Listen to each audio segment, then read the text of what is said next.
If you have questions, you can. Bilal Lahi in Kano State, allegedly spearheaded by associates of former Governor Abdullahi Umar Ganduje, is not merely a political spat, but a clear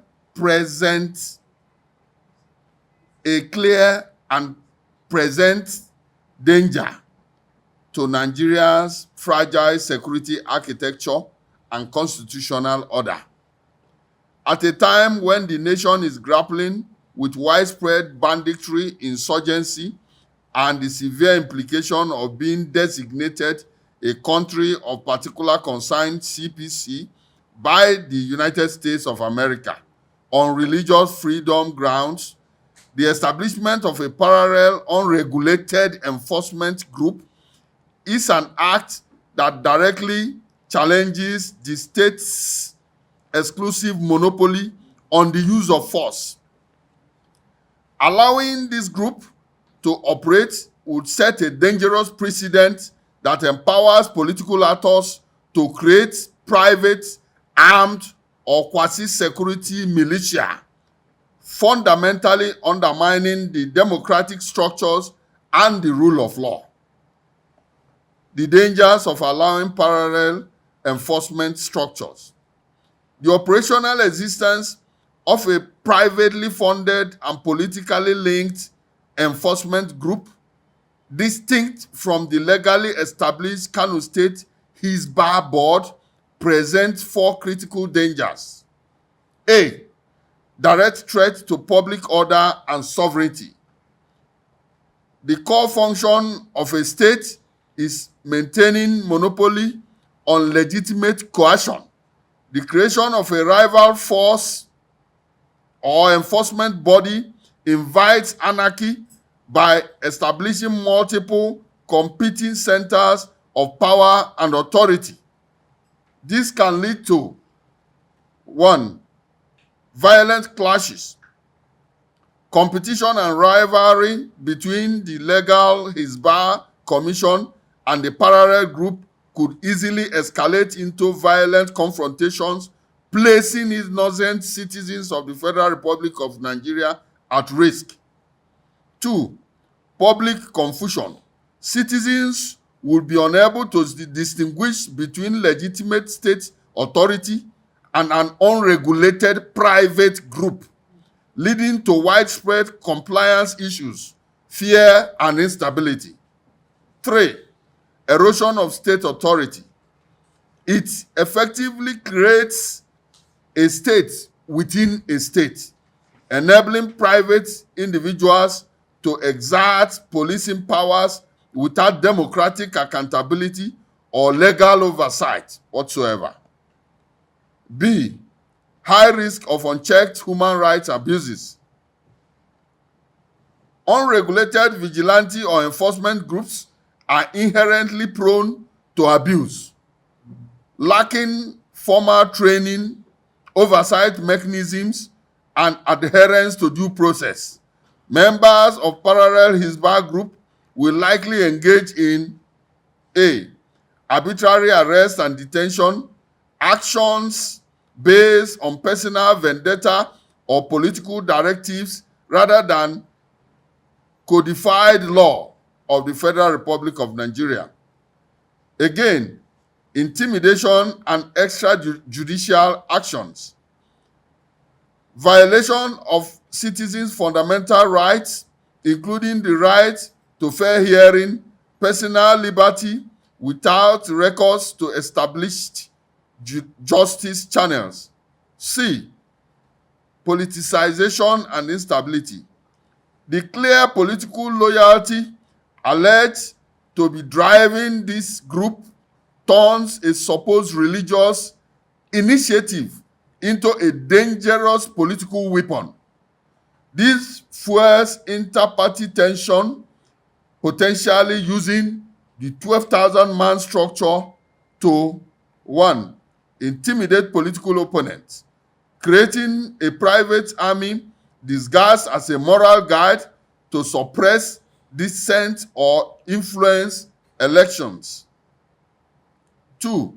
Sabotage governance, disrupting the lawful activities of the current state government of Kano State through parallel enforcement and misinformation. D. The Boko Haram analogy, escalation to extremism. The historical trajectory of extremism or extreme groups in Nigeria is often rooted in the unchecked proliferation of unregulated use-based enforcement of vigilante organizations.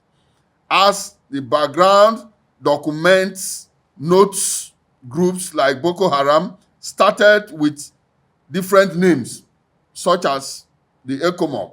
In fact, Boko Haram started as a group known as ECOMOG, which later metamorphosed into the Hydra-headed Boko Haram we know today.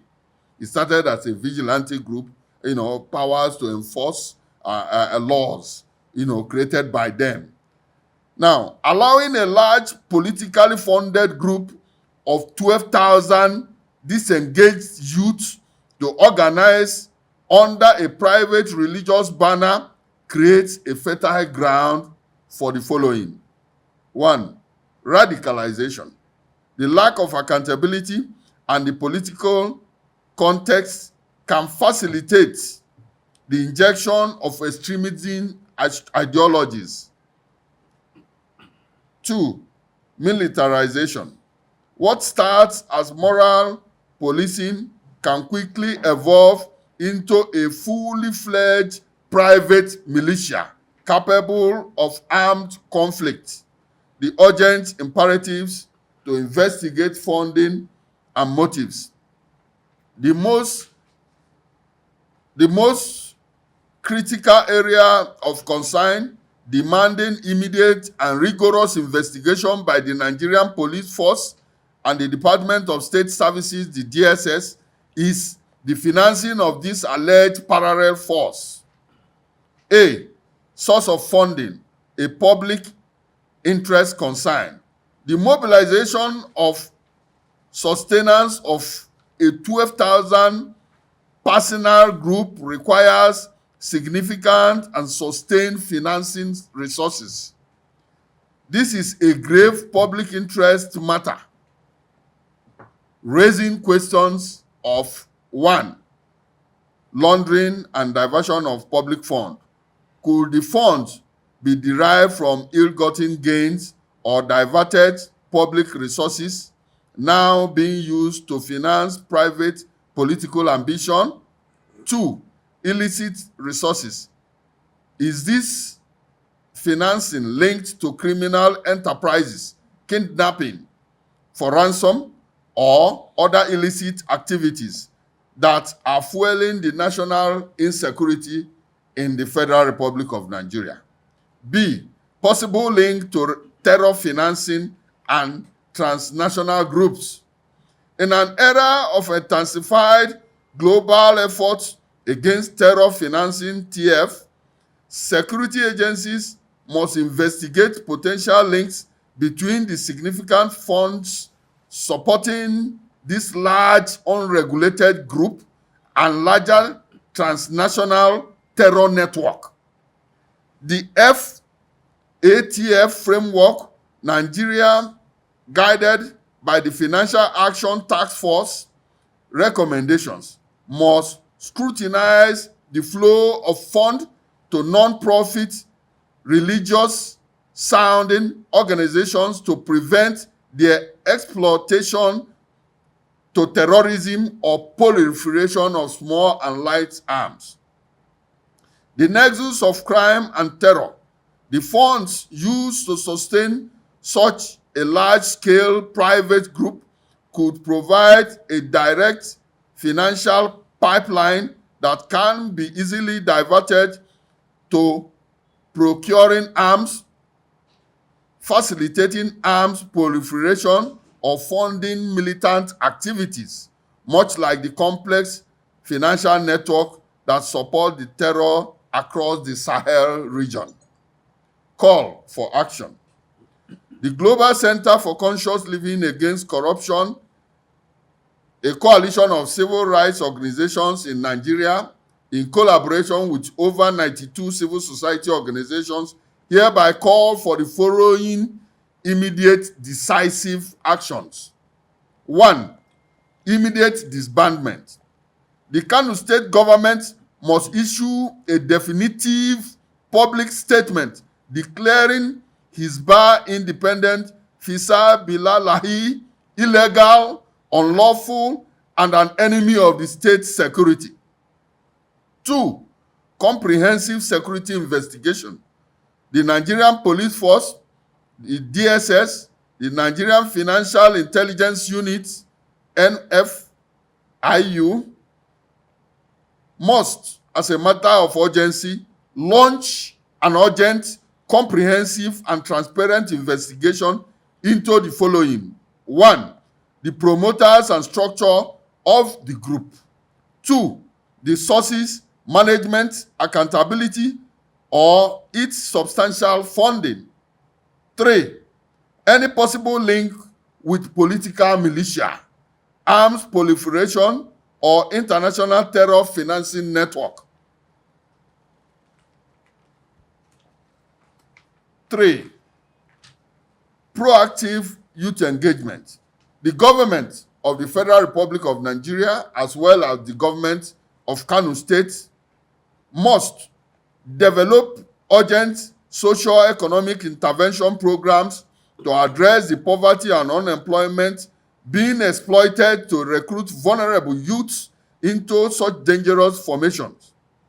In conclusion, allowing the emergence of a parallel Hisbah group under the guise of religious or humanitarian efforts, especially with alleged deep political ties and significant untraced funding, is equivalent to planting a seed of anarchy and future violence.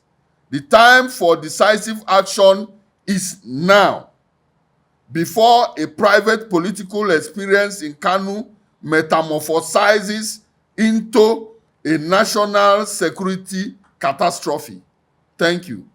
This briefing is signed by Mahali because we believe that Nigeria is facing a very critical time in Kano State. Is not healthy for the Federal Republic of Nigeria. It is an urgent call that the DSS must. Starting now, Dr. Gabriel is addressing a very sensitive issue. Dr. Gabriel has articulated the whole issue. Of course, you understand that the recent paramilitary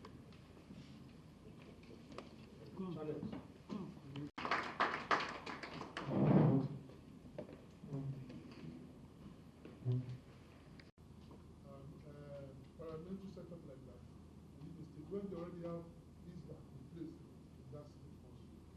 And questions, gentlemen of the press. If there are no questions, can we call that will enhance and embody unity, is embraced. So we are appealing to Nigerians across the spectrum